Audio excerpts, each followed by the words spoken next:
It wasn't until I started to focus on strength training, heavy lifting, not being afraid of heavy weights, pulling back on the cardio, and then really fueling my body, especially with protein, things like that. But not being afraid of food and not being afraid of muscle was when I experienced food freedom and Mm. I got more lean and fit and, looked more in shape, looked more of the part where I was like, wow, I can do like 60% of the work I was doing before and get better results.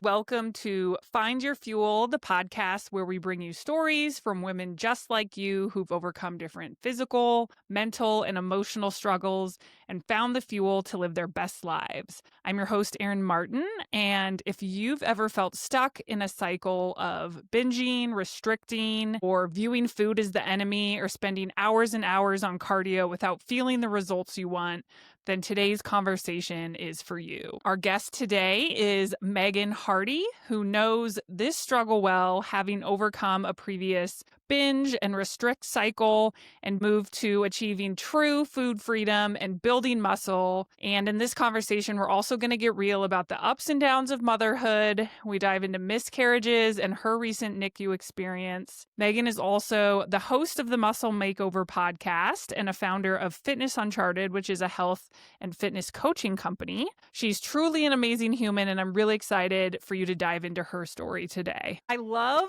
listening to your podcast. I'm still an avid podcast Yeah. listener now of the Muscle Makeover, and that's how I first found you.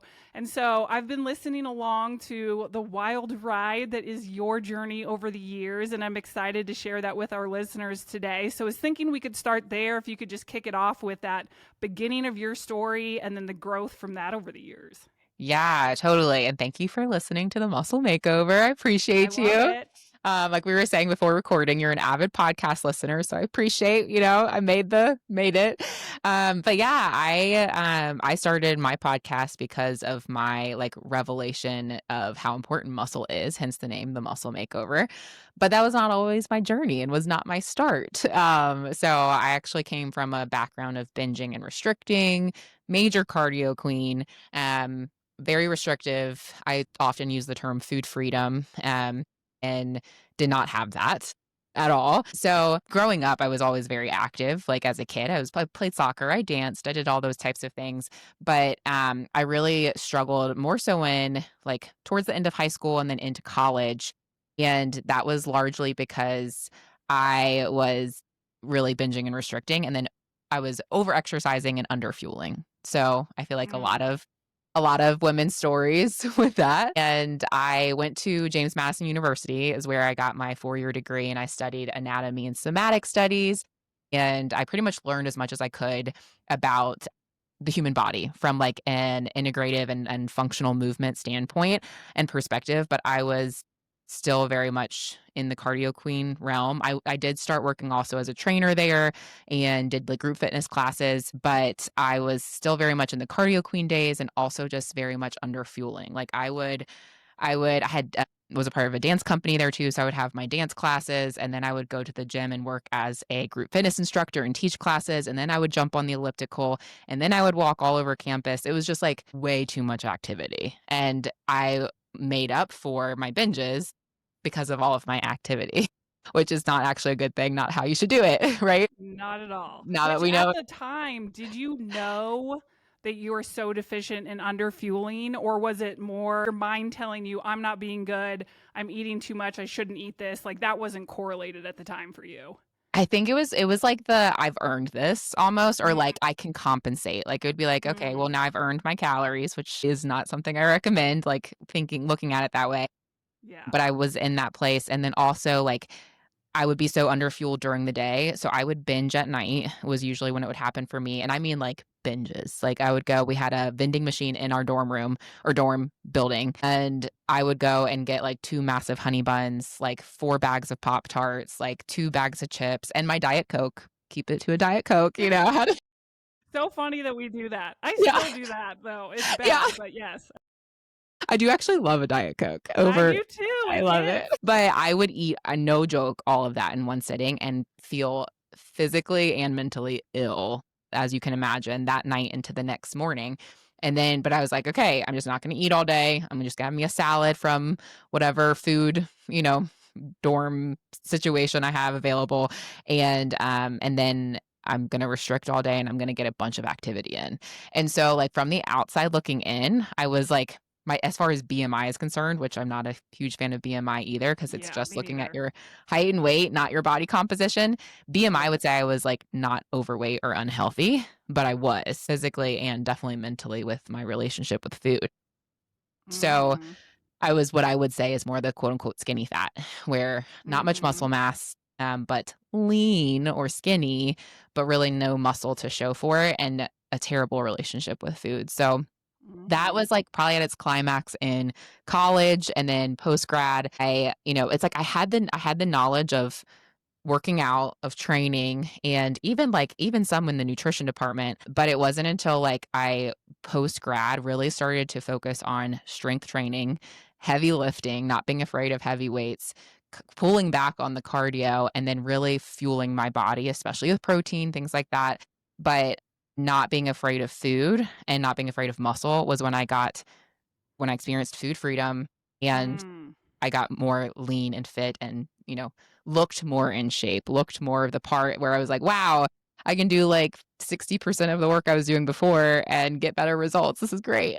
So yeah, What that's did kind you of, think was driving that fear of food? I know, I mean, this is very common for so many women. And even for me, I've had to unpack what my relationship is with food, thinking that I've always been healthy about it and level headed, when really I realize a driver is no, I just want to look the best, feel the best, but then do things incorrectly that is not the best. So I'm curious what for you that was. yeah. I mean, I think growing up, I was a 90s baby. So, 1993 over here. Whoop, whoop. So, like, I grew up around my mom and my grandma, doing all the diets, the Weight Watchers over and over again, like all the things, whereas like food was always viewed as like the enemy. Or I can still remember my grandma, God love her, like she was one of my best friends, but she would tell me like I would eat like a whole thing of Nutella, and she'd be like, well, you can do that now because you're young and your metabolism's good, but you just wait. It's like those messages that you hear from, like, even if they're well intended, where food is like, oh, dangerous, Yeah. and versus Less is better. less is better. Like, yeah, less is more. It's like less is better. Eating the 1,200 calorie diet or less, more activity, like it's just a calorie deficit, just move your body more. So those were all the messages that I heard around food, versus being like, actually, you need adequate food and fuel to build muscle. You can't do that. Like, I work with a lot of clients who they are already doing the training piece. Like, the training piece is there, it's in place, but I'm like, if you're not fueling right, you're not going to be able to achieve that body composition that you want. And your relationship with food, you probably feel very stuck and restricted because you think less is better. So it's just a really beautiful thing. That's personally how I found that food freedom, and now how my clients do too, is you realize that food is not the enemy. And actually, when you do start increasing calories in an intentional way and looking at macronutrients and like the breakdown and how it's supporting your goals, it actually, you realize, oh my gosh, like I can eat more food and I'm not going to blow up like the Michelin man. Like this is a really Yeah. cool thing. So yeah, that was my experience with it. And then I find, like we talked about before recording, it's like with your podcast, people are gonna. There's so many women out there who are like probably on a parallel walker journey as you are with this. And so I'm like, there's a lot of women out there. I share my story and they're like, oh yeah, that's me. That was me, or that's me currently, right? Yeah, and you don't even realize it until you get brought to this place where you can step back and think, "Oh my god, the diet culture that we grew up with." Like, yeah, the playbook of calories out should be more than calories in, and there's so many flaws in that. And we were sharing before that your whole story deeply resonates with me because of my own, where last year I had some chronic fatigue. I couldn't figure out what was going Mm. on. And finally realized, of course, after going to a bunch of medical professionals who were like, oh, well, your hormones are jacked up and this is jacked up. But the root cause, of course, is not the hormones. The hormones are jacked up because I was under fueling and overtraining and not fueling my body for what I needed. I was the Yeah. classic, thought I was eating clean and eating healthy. I jumped on the protein, creatine, lifting weight bandwagon, which is Yeah. all great. But my problem was I pushed out good carbs and had just over time, probably over 15 years, reduced my calorie intake slowly without even tracking or realizing that I was eating such a limited amount that when I started to try to lift, my body literally just gave up. Like it was like, nope, like chronic fatigue. You can't get off the couch. I had this like deep set tiredness in Mm. my eyes. And that was a big trigger for me too, where I was like, whoa, your eyes are the window to your soul. And right now my soul is wrecked. And My so soul is the wrecked. crazy thing is similarly, my BMI was in a healthy Yep. range. Yep. But I went and got a body comp test and I was at like 15% body fat, under fueling. And so I had to make that change and give up that kind of hard relationship with food of realizing, oh, yes, this is fuel. I need to Mm. be eating more. I really want to lift weight and get strong. And so I made the change of just like, I don't care. I'm going to gain weight. And as long as I have energy, I don't care what size I am. I'm just doing it because it's worth living the quality of life at a larger pant size than looking small but having no soul. Ugh. So I went that route, started to feel way better. And it's just a wild journey of realizing you need food to build muscle. And after doing that, I got another body comp test.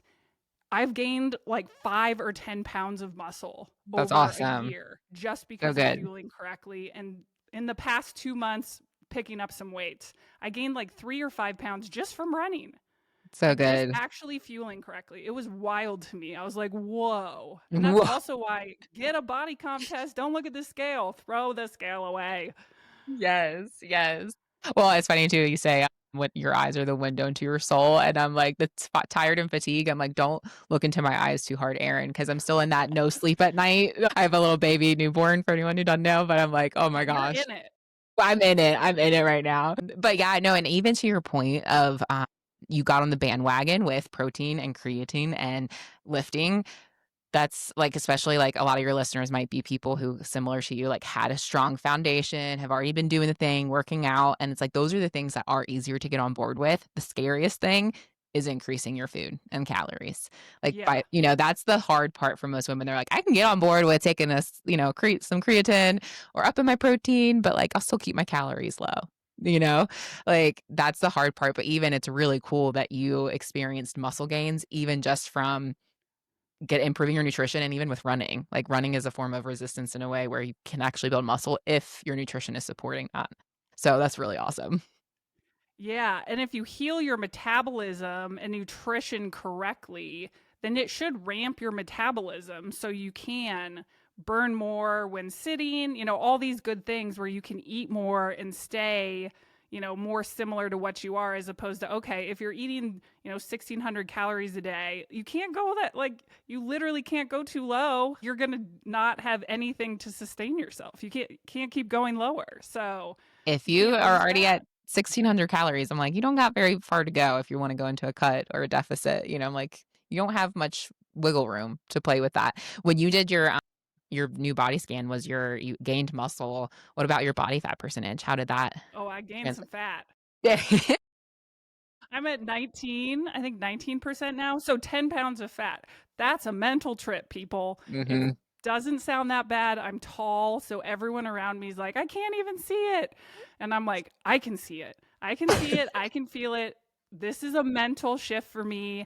And every day, it's a mental battle to stay positive, know that this is the right thing. I deeply know this in my soul. It's the right thing. So I Mm, don't so have good. major qualms with it, but still, it's never fun to go from to a higher pant size. I love my clothes. I like the way I look. I don't want to be larger. I don't want to have to buy new clothes. But again, when you kind of hit a rock bottom where you can't live your best life, the answer then becomes easy. Yeah.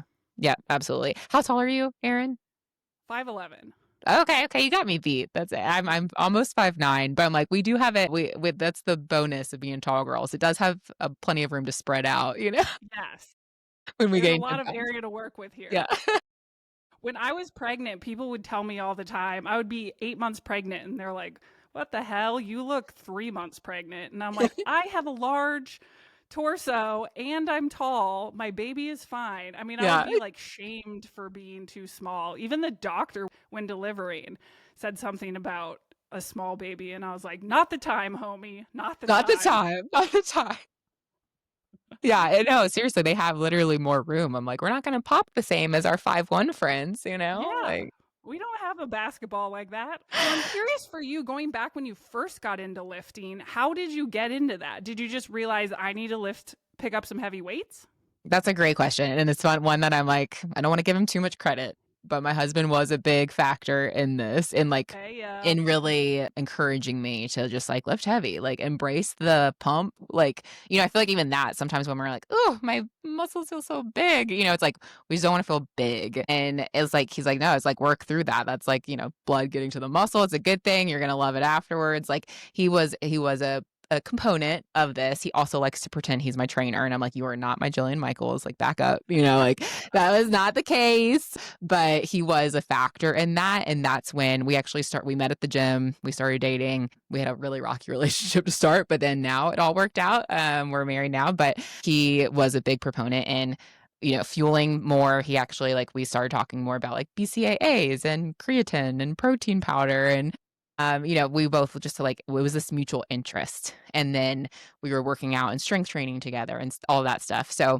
that was definitely like kind of that turning point. And then as I started just having fun with it and doing those things more, not in a like, let me change my body kind of way, but like, oh, I'm having fun getting stronger. This is fun. Like, I love meeting him here and doing this. Like, it was just for the fun, which I think is also a difference and something that was in hindsight a blessing for me, because I wasn't like nitpicking something on my body, which is where a lot of women just can Mm, get so stuck mentally yeah. if they're just trying so hard to change something on their body.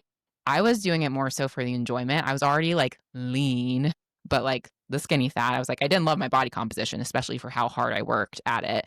But I was like, meh, and I just started having fun in the gym, strength training harder, lifting heavier. And then I started to see the results of that.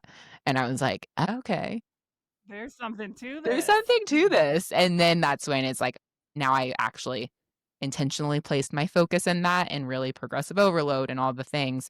And then I was like, oh, this works way better. So yeah. Yeah, that's funny. I had the same exact realization, I think a few years ago, where I've always been athletic. I've done a ton of running, but a lot of the like sculpt Yep. classes and some boot camps, like love them all. I still do. I love a good boot camp here and there. But that's mostly what I would do. I didn't pick up heavy weights outside of whatever was in the boot camp. And I remember one day specifically, I think I was on some work travel and I was in the crappy little hotel gym with the mirror and I was running on the treadmill. And I just remember looking over thinking, I don't look as strong Mm, as I should be for how much I work out. And I don't feel as strong for how much I work out. And yep. that's when it clicked for me, where I was like, I have been hearing that women need to lift heavy for so long.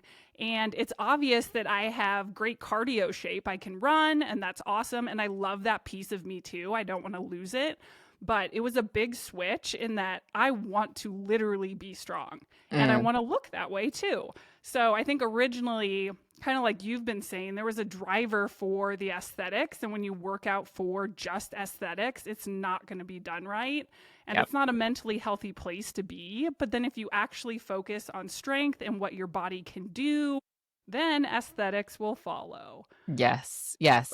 And that's where, like, if you like, to your point, like, you enjoy running, like the boot camp classes, things like that. Like, and that's something I talk with clients about is like, hey, because we do nutrition and then also training programming, strength training. And tell them it's like, if you enjoy those things, like, keep them in your schedule, in your routine, because like that's going to help you stay consistent. If you just like enjoy the community aspect or just the vibe or whatever, that's important. But then also layer in just strictly strength training for the aesthetic and muscle and longevity piece of that. And even actually, I just had a podcast recording come out today talking with, her name's Dr. Marin. She's Works with women in perimenopause and menopause. So looking at muscle, not just from an aesthetic standpoint either, but like actually how much more important it is, especially for your hormone profile and building Mhm. muscle. So like for so many reasons, incorporate the strength training element and really focus on building muscle even beyond the aesthetic. But even if your goal is just aesthetic, focus more time on building muscle.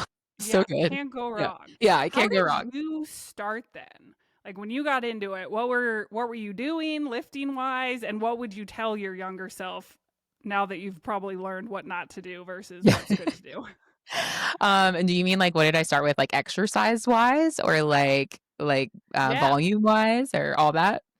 all of it. Yeah, like All how of did it. you just get started with it? Yeah, so I was already so when I was working at the gym at my university, I was already doing strength training then too. I was just still doing way Okay. too much cardio. So I was Mm, already like I already, knew what to do like as far yeah. as, exercises and machines and dumbbells and whatever. I was already doing it. I just was my pendulum was really skewed towards cardio.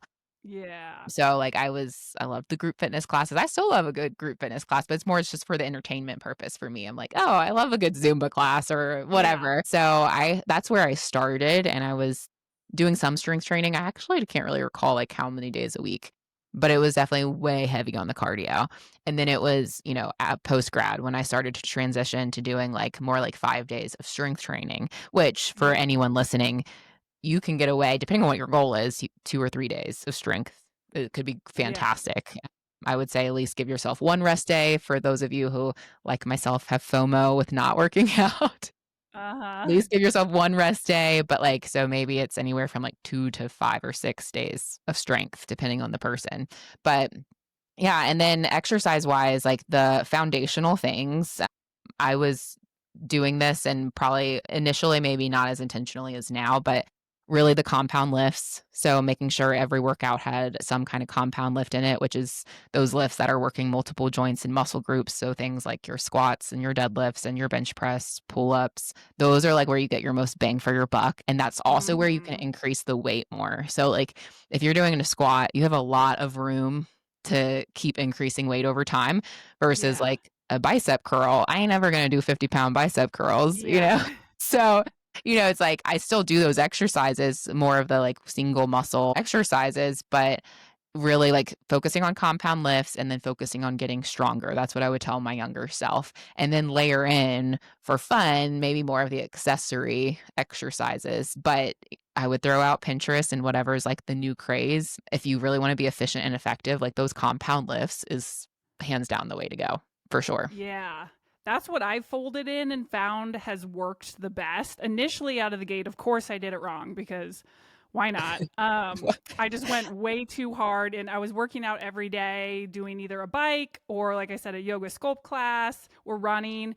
And so instead of doing that, I swapped it for lifting, so just went straight into 4 to 5 days a week instead of baby stepping it Maybe in. so, yeah. Um So now, and that didn't work. So I had to baby step it back. And I found that doing leg day with some compound lifts, like you were saying, like squats, some deadlifts, the horrid Bulgarian split squat, like even just 3 or 4 major leg compound moves one day, and then another day doing arms or chest or back, that folded in with a lot of walking and then other things I love, like a run one day or whatever else, or a yoga class. That's like the perfect entry point, I think, for me. I'd love to ramp it up at some point, but just starting out, that's been great. And it So works. good. Like I said, I've gained muscle by literally just lifting 2 times a week with some simple There you movements that go. are so fun.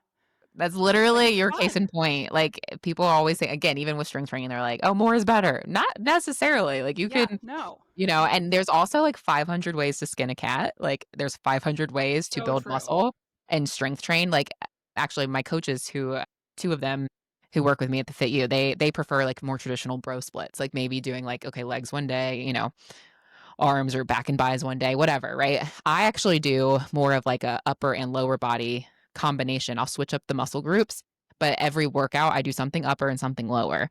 And like a lot of people will be like, no, no, no, you can't do that, right? But I'm like, no, it actually works really well. And they're also, for those of you, like there's some clients I've had who they get so sore after leg day, like Mm, so sore, especially when you been start there. pushing been there, when you start really pushing the weight and you're doing 5 or 6, like, really heavy exercises pushing the weight. Good luck sitting on the toilet tomorrow, like, they're like, Yeah, "Oh my that's gosh," by called the the time toilet trust fall. yeah, yeah, yeah. By the time they recover, it's time for them to do legs again, and they're like, "Frick." Like, "Oh, man." And so I tell those clients, I'm like, "Actually, if we incorporate a few more leg days and split up the volume a little bit more throughout the Mm, week, it'll help mhm. your recovery versus slamming it one day. Just split it up and you can still keep like however many sets or volume you're doing for the week, but instead of doing it all in one day, split it up over 3 days in those workouts and your recovery is probably going to be a lot better. And then in addition, doing things like walking, movement, like getting that blood flow, hydrating, all the things to help with recovery. But, to your point, it's like you can build muscle. There's so many different ways. The biggest key factor is if you're not seeing the muscle growth, I would like hands down 99.99% of the time say it's not your training. It's your, unless if you're not training, not moving, but it's your nutrition. Like it's Mm. definitely it's the nutrition piece. Like you said, you literally changed your nutrition and 2 days of strength and what you were already doing with running and cardio had you building muscle and you've put on, you said 5 to 10 pounds, 5 to 8 pounds of muscle. Yeah, yeah. Yeah. Yeah. So good. That's awesome. And so for the nutrition side for you now, what does that look like? You've come a long way. And I follow a lot of your meals that you post also on Instagram, which I love. I get to see a lot of the meals that you make. So what does that look like for you these days? Oof, don't ask me right now. Like, along with these tired eyes, I literally was telling my sister the other day, I was like, "What's a vegetable? I should really reincorporate those." Like, this is the real life right here. I'm like, also, God love him, my husband's been doing more of our dinner prep, and hence the reason why I'm like, "Hey, can we reincorporate vegetables? Like, that'd be really great." Remember those? Yeah.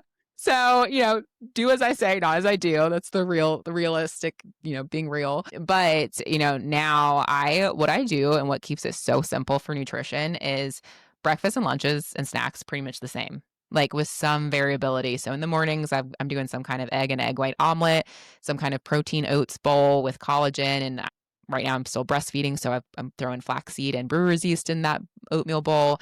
I literally do that every day. And I love it. I look forward to it. It keeps it so simple. And I'm like, okay, it's one thing I don't have to think about, which is awesome. And I Mm-hmm. actually really look forward to it after my workouts. I'm like, ooh, I can't wait to have my protein oats bowl. It's like, so I would say like one, keep it simple and basic. And I would say like have like your meal repertoire of like this pretty much the same like 10 to 15 meals and then maybe change out a few of those each week. Primarily for us, we're swapping out dinners. So like I said, I keep breakfast pretty much the same. Lunches are very similar. Snacks are always the same. I'm prioritizing protein at each meal, at least 25 grams or more of protein at each meal. And then dinners we kind of have a little bit more fun with and need to incorporate more vegetables. But that's where it's like, okay, maybe we have 2 dinner meals for this week that we're having. We like to do kind of a hybrid approach where Mondays we'll cook enough food for Monday and Tuesday dinner, and then Wednesday we'll cook again for Wednesday, Thursday, Friday, and then we might be eating out once on the weekend. So that way, like, it keeps it fresh enough, but reduces so much of the mental fatigue of trying to think of what to eat. And we know these are the foods that are gonna fuel us well and that we do enjoy. But one thing, actually, one of my coaches, Coach Christy, shout out to her. She this is her quote. She says, "Are you eating for purpose or pleasure?" And because we should be Mm, doing both, and we should be able mm, to do both. But the problem is a lot of people always eat for purpose if you're super rigid, and then you feel like you yep. have you have no freedom, and you're like, "Oh, I just have to hit these macros, and it's always purpose, and I feel like I can't have any pleasure or fun food without feeling guilty." Or you swing to the opposite end with the all or nothing mindset, and you're like, "Well, screw it. Now it's all pleasure eating, baby, and I'm just gonna eat what I want." But it's like, no, like each day we should probably be eating, 80 to 90% of our food for purpose. It's like, okay, like this is hitting my macros, this is getting my protein I need. It doesn't mean I don't enjoy the food, but it's more purpose eating. And then like the 10 to 20% is like the pleasure or the fun food. So like every night I have a major sweet tooth. I end every day with something sweet, like every day. I pretty much don't skip. That's something I'm super consistent with is having my sweet treats. But I'm like, that's the balance for me. And that's where now I don't have to feel bad about it. I've allocated room for that. And then also currently I'm not tracking macros. That's something I use with clients because it's really helpful. Erin, are you tracking macros I right now? have, which has been helpful to identify where I'm just wildly going wrong. So Yeah. it's one of those things where I try not to sometimes, so I'm not too in my head. But at the same Yes. time, I know my natural default right now is to underfuel and not eat enough carbs as I should. So I've been trying to at least track every other day just to gut check. Like, Good. can I do this without tracking correctly so I can slowly get there without needing to track? That's so good. So good. And tracking it like to that point is a great tool, whether you are naturally tend to undereat or overeat. It's like, let's just Yeah. kind of check ourselves where we're at. Yeah. And that's something that's it's an amazing tool, but, like, no one wants to really track the rest of their life, so it's like and I'm personally in a place where I'm not tracking, eating intuitively. I do use the scale as a metric to help me stay on track some, but not focusing on that, more so how I'm feeling, how my clothes are fitting, those kinds of Mhm. things, but I will say if I were to go like, right now I'm breastfeeding, I'm just focusing on regaining strength. I will say, we might talk about some of this with postpartum and whatnot, For but sure, we'll dive um, into it. I will say, like, that's been something so helpful for me in my postpartum season is not trying to think, like, how quick can I get back to pre-baby body or pre-baby Yes. weight? It's how quickly can I regain my strength? And just doing that and plus Mm. keeping an eye on nutrition, not eating just whatever, whenever, I've basically gotten myself there without being scale focused, weight focused, like hating my body until I get there. It's like, oh, I'm just trying to get my strength back and rebuild that muscle. And then the body recomposition comes along with it. So I will say when I stop breastfeeding, I will probably go into a more intentional cut and I will probably track my food for that time period. But and this is getting long-winded now, but I will say you don't always have to either. Like if you're keeping your meals really similar for the most part, for instance, like with my You'll meals, know. I'll know and I can kind of just pull a lever. Like I could be like, okay, I'm just going to remove that little sweet treat at night. Or if I want to keep it, maybe I'll have instead of this serving of potatoes, I'll have half of that serving of potatoes. And those little levers that I'm pulling, I know are going to create a slight deficit for me and put me in a cut. But if I want to be more intentional with it, then I would probably pick up tracking again for that Yeah, season. which that whole concept of bulk, cut, rotation, season was a whole new thing for me. So I don't know if you can share a little bit more for our listeners of what you're referring to with the bulk and cut. Yeah, yeah. So I actually come from a standpoint of like maybe less traditional in the sense of what you might see on social media about a bulk and a cut. I think bulking, that word, is so funny. I was talking with a client the other day. She was like, I hate that word. And I was like, that's why I say it I over don't and want over to be again. bulky. Yeah, and I was like, "Bulk, bulk, bulk." Because, I don't think it doesn't have to be in the, like, Michelin Man sense. We think we're like, "Oh my gosh, I gotta get so fluffy, I have to put on so much weight," because that's what I've seen on social media. Like, you see someone and they're like, "I'm in a bulk," and you're like, "Oh my gosh, I didn't even recognize you anymore." It doesn't have to be that severe. So, if you're doing a bulk, really, that would be so more for someone, I would say, if you're already very lean or athletic or very close to your goal body composition or weight, you may want the extra fuel and extra calories to be able to put on more muscle. If you have a lot of weight to lose, or you're maybe even overeating some days already, if you just eat more towards like your maintenance calories, you can probably see that body recomposition happen without having to go into a quote unquote bulk. Mm. The leaner that you are, the harder it's going to be without the extra fuel to build the muscle. So that's where I'm like, maybe you're eating like say 100 to 300 calories over your maintenance. It's nothing crazy. Like that's like an apple, like that's like, Yeah. or, an apple and like maybe a serving of peanut butter, depending on how much of a surplus you want. It doesn't have to be this crazy bulk. And then also when people tend to be in the mindset of, oh, I'm bulking, they're starting to eat a bunch of junk food, which you're going to put Mm. on the wrong kind of weight. Like you're going to be like, oh, Yeah. now I do feel fluffy and have extra body fat. Some body fat gain, like you experienced, Erin, like Yeah. is Fat is not normal. bad. If that We is need not it. bad, and you might need that actually to get you Yeah. to where you wanna go, but the food quality that you eat when you are in a quote unquote bulk is gonna largely determine that, and your training are gonna largely determine what kind of weight you put on. Like, how much of Mm. that is purely lean mass and muscle and how much is like extra body fat that Uh-huh. maybe we could have avoided a little bit. But then, if you're like, okay, I've built the muscle, I'm in a good place with my metabolism and I'm eating really high calorie or like higher calorie, but I do want to pull off some of this body fat. Then we do know like one thing that's not a gray area in fitness. Everything else is a gray area. Everything else is it depends, but but you do have to be in a calorie deficit to lose body fat. Mhm. And so we do have to create that, and that's where like a cut or calorie deficit would come in to pull off that outer layer of body fat. You might lose a little bit of muscle mass with it, but if you're not being too restrictive or pulling calories too low and you're keeping protein high and you're still strength training, so sending that signal to your muscles that, hey, we still need you, then you're going to minimize how much muscle you lose and you can really mostly pull off some of that body fat. So like that's where like periodizing your nutrition is what we call it, where it's like you're phasing in between those, but then eventually when you reach that goal body composition, really you're like in maintenance mode, and that's the beautiful, beautiful place to be, where you're like, we're just maintaining, I can eat what I want.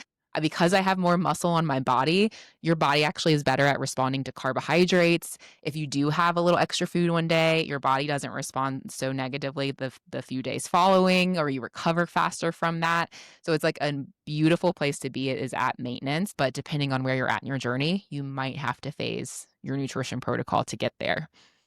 Yeah, that makes sense. And what I love about all of that too is the level of understanding that you have of your body and what you're doing, what's coming in, the activity out, the composition, and then how you can change that or evolve over time for the season that you're in, if you're a new mother, or building strength or cutting. But at the base of it, it's knowing your body so well and what's happening with it. Where I think so many people, they'll just hit up the gym every day for an hour and are wondering why is nothing happening. And it's like, well, there is a whole level of understanding that you need to get to with your body and what's happening, which includes the fuel piece, the composition piece, like all these other pieces you need to understand about your body.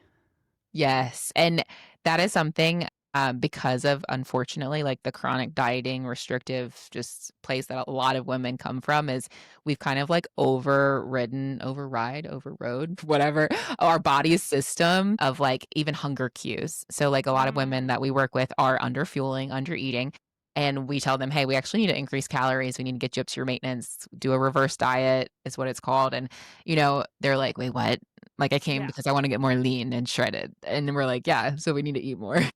And they're yes. like, "Wait, what?" But and also when they're like, "But I'm not hungry."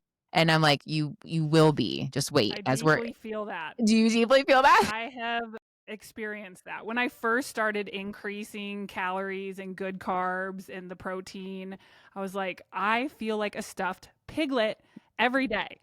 Like, this is Yes. not it. I was like, trust the process, just trust the process. You can do it. And like, probably should have eased into it because, of course, I'm one of those like, all right, this is my maintenance calories. Let's get it. That doesn't work. You got to Yeah. slowly ramp the caloric intake. But I do, almost 8 months later, for sure now have some more normal hunger cues, which thank goodness. Thank Like, I goodness. love actually being hungry at times because feeling the opposite is also rough. That is Yeah. not a good feeling. Yeah, but to your point, it's like you now it's like a body awareness that you a stronger body awareness now that you didn't maybe have before. So, like, some of that comes with time, and yeah, if you are reverse dieting, like, maybe don't jump straight to your maintenance calories if your Yeah, maintenance is, like, 2,500 and you're eating 1,000. May not feel great, it's going but, to like, hurt. yeah, slowly titrate that up, but yeah, it's like that learned just body intuition. It really does actually have to be learned or relearned because we've kind of just, like, ignored it for so long. So, knowing your Yeah. body and learning about your body is helpful. Yes, and I definitely want to touch with the second huge story and journey of your life, which is becoming a mother, which I know was a roller coaster for you from the beginning. So, Yeah. can you share a little bit more on that journey?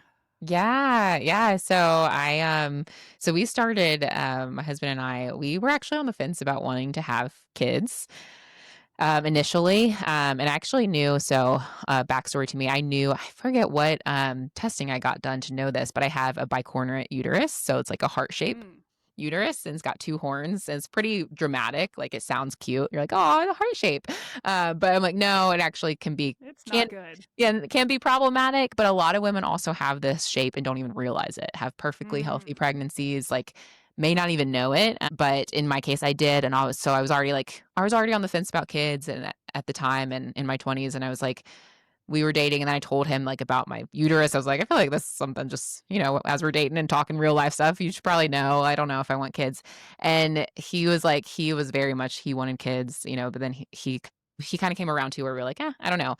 Anyway, long story short, God changed our heart on that. And we were like, we do want to build our family.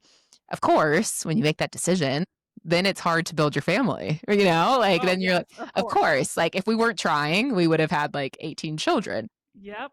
But we're like, he's always like, wow, sex education, they make it sound like it's so easy. But then you start to try to have kids in your 30s and you're like, wait, what? So anyway, we started trying and we'd been trying like about, I think 10 months or so, 10 or 11 months. And then got pregnant. And then I was 12 weeks into that pregnancy, a little over 12 weeks, and had a miscarriage.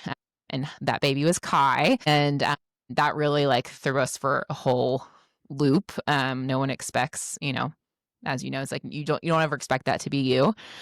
And Yeah. then with a miscarriage, you realize how many women have had one. And you're like, wow, I didn't know the stat was 1 in 4. And I was pretty vocal about sharing my miscarriage journey on social media because I was like, actually, I had to have a DNC because it was miscarriage. And they were like, at this point, it could take weeks and I'm sorry, this is trigger Mm. warning for anyone listening. They were like, it could take Yeah. weeks for it to come out. It'll be pretty Yep. probably traumatic when that happens. I would recommend you get a DNC. And then when I was about to go into surgery for it, I had at least 3 or 4 nurses tell me, I'm so sorry, but it's so common. Like so many women, this and that, but no one knows how common it is because no one talks about it.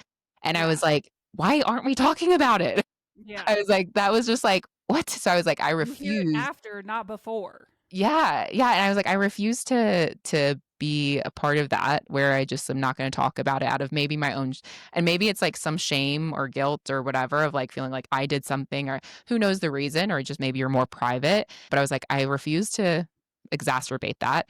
And then also I'm pretty present on social media for my business. So I was like, I know and I'm pretty smiley, bubbly. I'm like, I Yeah. can't show up authentically and act Yeah. like this didn't just happen in my Yeah. life, you know? So I I was know like, what you I mean. just feel like I have to share about this and share the hard. And then it's amazing just, I mean, I think realistically hundreds of women who messaged me and whether it was just, apologies and I'm sorry, but a majority of them being like, I had a miscarriage at 5 weeks. I had a miscarriage at 39 weeks, pregnancy loss, and so many infant loss stories. And I was like, oh my gosh. And I know, Erin, you also mentioned that you are part of that tribe. Yes, and same fertility journey in terms of hard to get pregnant. So then it's crazy because it takes a year or two to get pregnant, and then finally when you do, that happens, you're like, what is going on? And so I had two, and so lived a similar experience. I didn't have a DNC, but had it naturally, and it is, I mean, it's a crazy experience. You're just by yourself, hopefully with your significant other, going through this crazy experience. So how were they? Yeah. Were they your first two pregnancies? They were. So yeah, it was wild to get through that and just wonder like, are we gonna be adopting? I mean, your brain just goes down the craziest Oh rabbit my holes at that gosh. point. What's wrong with my body? What am I, all the things. Just you think of all the things. And and then for your especially when you haven't had the quote unquote successful pregnancy, like a baby in your arms, your next pregnancy, I can imagine. I mean, I would be curious for you too. It's like, how was that next pregnancy? For me, I'm like, it was a daily battle against the fear of getting pregnant again and how long do I have with this baby or not? Especially not having a success story of a live child. It was like, this was my only experience of pregnancy so far was miscarriage and loss. And it's just, Yeah. it totally alters your future. There's a beautiful naiveness about like pregnancy at first, even though miscarriage is as a possibility. But then when you go through that, it's like, whoa, that just totally changes the game for Yeah. You wake future up every pregnancy. day just praying that that's the day that you don't lose this baby. Yeah. And then when you finally get to birth, it's like, whoa, Whoa. Whoa. This is There's beautiful and wild and crazy all in one. Yes, yes. There is actually there's a book I would recommend for anyone if you have experienced loss and want to get pregnant again. It's called Courageously Expecting. Mm. I have it written somewhere. Ugh, I can't remember the author's name, but anyway, if you look up Courageously Expecting, it's just really helpful because I think that's one thing with miscarriage and loss is, people meet again good intentions, but like want to just make it better, and it's like no, it's just Yes. sad. It's just sad. Yeah. Like it's just grief is sad. It never really goes away. Like losing a child, like even though you haven't met that child, it's just like it's so hard to describe unless you've been through it. And but this book does a really beautiful job of recognizing the grief and not trying to make it better, but then also encouraging the mom for the next pregnancy too. And like, how can you do both? Like, one of my favorite sayings now, since our loss is grief and gratitude can share the same space, because Love that. it's like, it's just because we feel like, oh my gosh, like, and my gratitude now, next story is Ryder, my NICU baby. He, is such a beautiful gift. And I'm so grateful. I can't really talk about it without crying. I'm so grateful. But, a lot of moms told me, like, oh, just wait till you have another. The loss won't hurt so bad. I'm like, no, the loss still really hurts. I've still really missed my first baby, which is Yeah. such a crazy thing. But, yeah, so it's like to know that grief and gratitude can share the same space. And just because I'm so grateful for Ryder doesn't mean I don't miss Kai, or just because I'm grieving Kai doesn't mean I don't appreciate Ryder. So Yeah. two And things there can can be be true. gratitude. This is going to sound weird, and this might have just been my experience, but I think gratitude can show up in some of the hardest situations of your life.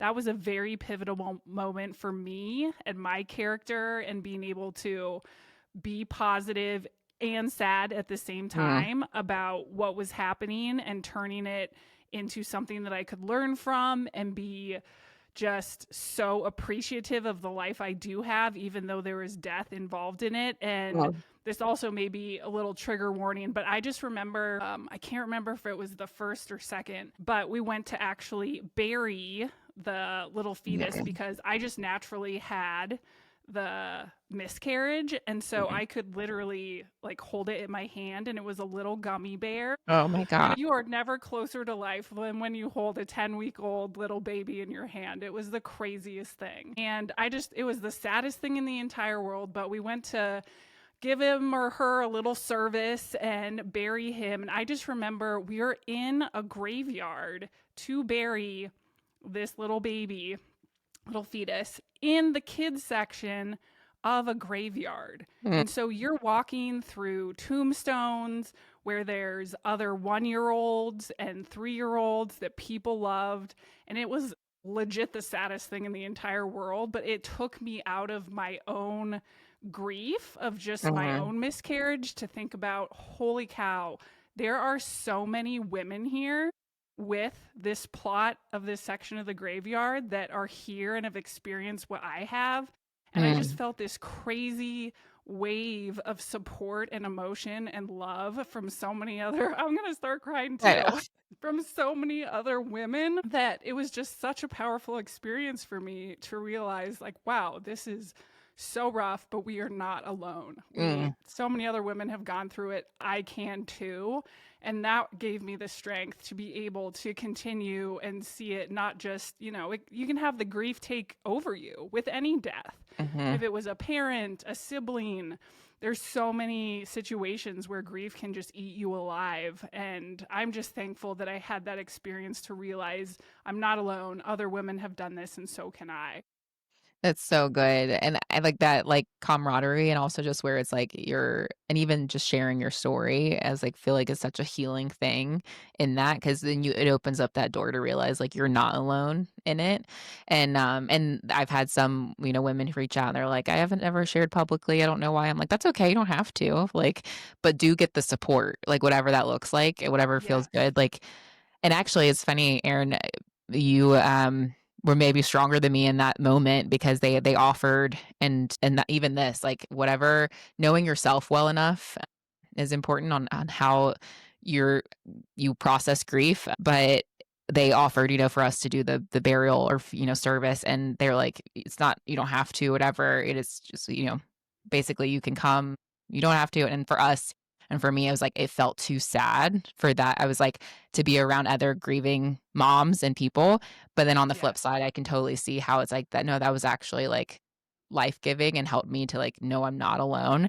So even in that, if you're listening to this and you've experienced loss or something, or just grief in general, it's like what works for one person may not work for you, and that's okay. I still remember like at my DNC, they gave me a packet of information, and the woman who shared it with me was so sweet. And she was like, there's grief support groups in here. There's like so many resources. She said, if that feels good to you, look through it and join some, do what, use what is would be helpful. And she said, if it just feels more sad and makes you more sad, she's like, literally throw it in the trash. I don't care. So like, Yeah. she was like, just like whatever like feels like it'd be helpful to you. And I will say for me, just because, and it sounds like your husband and your tribe were really supportive of you too. But for me, I was like, I felt like I had that support system. Like I know I would not have been okay if my husband was not as supportive as he was. And also what was really helpful to me was he was just as grieved. Like it wasn't just my grief. So that was something that was Mhm. so helpful because I was like, I'm not alone in that. And then like my family and friends and even like acquaintances, because I had share on social media. It was like that support was huge. But I know a lot of women who, maybe they're ashamed or embarrassed or just don't want people in their business and they haven't shared with many or anyone. I would say if that is you, go to the funeral service or go join the support group or whatever. Just like find the support system and the people because it's like the all makes all the difference if you bring some light to it versus just suffering in silence by yourself. Yeah. Yeah. There's people who have walk the path that you are walking. And I found by sharing my story, there was a lot of women who had miscarriages that were friends or friends of friends after me, and then could come to me and be able to ask questions and feel less alone too, because I felt like a safe space to be able to do that, which is so beautiful to be able to give back to someone. So anytime that my story and my experience could help someone out was just so rewarding to be able to do that. Yes, and we're that safe space because they're like, oh, I know Erin went through this, and there's a whole different level of relatability, and it is a beautiful thing to be able to be that person, you know, when you're I won't necessarily say on the other side of it, but you have walked through it. You might be two steps Yeah. ahead in your grief. Yeah, and And that they're now both I too. Oh, go ahead. Oh, I was gonna say, and now I have a 10-year-old and a 6-year-old. So it worked out for It me, worked out. luckily, and they're Yeah. beautiful. And if that experience hadn't happened, if it hadn't taken that long to get pregnant, I wouldn't have the two beautiful babies I have now. It all can just work out. And I know for you and Ryder was a NICU baby, so it was a rough entry into the world. Yeah. A little bit, a little bit. No, it's funny because so we had Ryder at 26 weeks and 2 days. Every day counts, at that point. They're like, Oh yeah. so, but yeah, so he was a little guy. We were in NICU for about 3 months. He 81 days to be exact. But yeah, my doctor after having the NICU experience, so I had an emergency C-section. Um, I went in because I noticed decreased fetal movement. He was a mover and groover from like 18 weeks. I could always feel him, and I hadn't felt him for like hours. It was like 2 p.m. in the afternoon. I was also having contractions, but I thought they were Braxton Hicks, so I was ignoring Mm, them because I was like, I don't want to be that first time mom. Like sure, it's just nothing. showing But up, then send home. yeah, and yeah, so I was like, but now like any mom listening to this, if you're pregnant, literally the nurses were like, yeah, we send home 9 out of 10 moms who come in to get checked. Yeah, we do. But then you have the 1 out of 10 moms like you who literally like it saved his life because he was in respiratory distress. I had a partial placental abruption. And again, we don't know if it was from the shape of my uterus that caused a partial abruption, if it was the shape of my uterus that started contractions and then that had the partial abruption. Like we don't know, we'll never know. But yeah, so we got him out. But my doctor after the surgery, I remember he came into my hospital room and he was like, yeah, so it's like as far as future children, like I know you had your prior loss and now Ryder at 26 weeks, he was like, maybe the goal is next time making it to 32 weeks. And I was like, that's not encouraging. I was like, can we make it just like full term? That would be nice. Yeah. Thanks. So it's still TBD on future family building plans or not. We're not definitely not in a headspace yet for that. Yeah. Ryder now, at the time of recording this, is like 5.5, almost 6 months actual age, but then adjusted for prematurity, he's just at 11 weeks. adjusted age. So that's going to be fun. Up until 2 years of life, you have to look at their adjusted age for milestones. So yeah, but that's where I'm like, there comes the gratitude because we're so grateful to have him now. Yeah. And I know the whole NICU experience is a wild ride in and of itself. I've heard great things, I've heard not great things. I mean, it's such an intense experience to having a kid. It's very different from a natural birth in so many ways. So hard. So what was that experience like for you? Oof, gosh, a lot of tears leaving my baby at the NICU every night. That was the worst thing for me, actually. And any NICU Yeah. moms listening to this, I even with that found what was helpful for me was not leaving not leaving by myself after dark. I realized for me, like I would just be like sobbing all night in tears. Like, I realized it was like something, you wanna be with your baby at night and, like, have Yeah. it's like there was some, like, motherly instinct. I was just, like, having to leave the hospital, and actually for my C-section, I ate up all 4 days that I could. I think it was 4 or 5 days of normally, I'd be like, "Hey, how quick can I get out of this hospital?" But Yeah. the NICU was on another floor of the same hospital. So, I was like, "No, this is great. I'm still under the same roof I'm as my milking this baby." as long as Yeah, possible. I'm gonna milk it. I'm gonna stay here as long as possible. So then, that transition was brutal of like going home, not with him, like leaving the hospital without your baby. And then every day, we would first thing in the morning go back to the NICU. I would stay all day and then learned very quickly that if Justin, my husband, wasn't leaving with me after dark, I would be okay if he was with me and we were leaving together. Or if as long as I left before dark by myself, I could be okay. Like, I would still be sad, but I could, like, get through the night without, like, just completely bawling my eyes out. Actually sleep. Yeah, and sleep. So it was like even that, but it was such a wild ride. I have to say that was also such a blessing. And I am a person of faith. Like, I know, like, we moved from Virginia to Utah. I was actually 5 weeks pregnant when we made the cross country move. No friends or family out here. Somehow I convinced my whole family to now move out with us, which is awesome. Yes. Uh, don't know how that happened. I'm like, favorite child over here. It's fine. Win. But no, so that's really awesome. We didn't know anyone out here. I was 5 weeks pregnant. We had already decided to make the move. When then, of course, that's when you learn that you're pregnant again. Of course, we're Yep. leaving friends and family, All the life and changes. all the life changes. Just got a new puppy right before moving across the country. All the fun stuff. But I will say, being here, the NICU that's here is incredible. So again, even as far as the support system piece and having, if you're a NICU mom or having that support system when you're in the NICU, whether it's Facebook groups, other moms, but like the NICU staff and nurses, like amazing. And if anything, they were the ones that told me, because you have the mom guilt leaving your kid, right? It's like, this is just so unnatural that they were like, you can't be a good mom if you live at the hospital and you're on a Mhm. marathon, not a sprint. Like, it's funny. I was talking with another one of my friends who she had her baby in NICU for 4 days, I think. They for their bilirubin count, and she said she remembers going by other NICU rooms and seeing empty rooms and just the baby in there, and she was like, "Oh my gosh," thinking to herself, like, how could they leave their kid?" And then now hearing my story, she's like, Yeah, "Well, like, that's how. yeah, like, because you can't like if you can pause your life for like 4 or 5 days, like have one of you, like husband or wife or partner or whoever there, like probably can have someone there 24/7. But like for 81 days, like we can't like pause our businesses, our jobs, like all of our stuff, our dogs at home, So anyway, it was just definitely like a mindset thing for that too of like, okay, this is a marathon. Like, and the NICU nurses were like, we are also the most educated and highest paid babysitters you will ever have. So they were like, literally go on date night, like legit, like do things for you guys, like because you're gonna have this baby on your own soon enough. So like we are here like monitoring him like crazy and you need to be able to fill your cup too. So I think that's something I would say for any moms listening, whether you're a lost mom, a NICU mom, a regular mom, like full term baby mom, is just like continuing to prioritize yourself, which feels so selfish to so many. But it's something that has kept me sane throughout my Yeah. It's mental health. it is mental health. And I'm It like, is your I health. am a better mom because of doing that, not 100%. Yeah.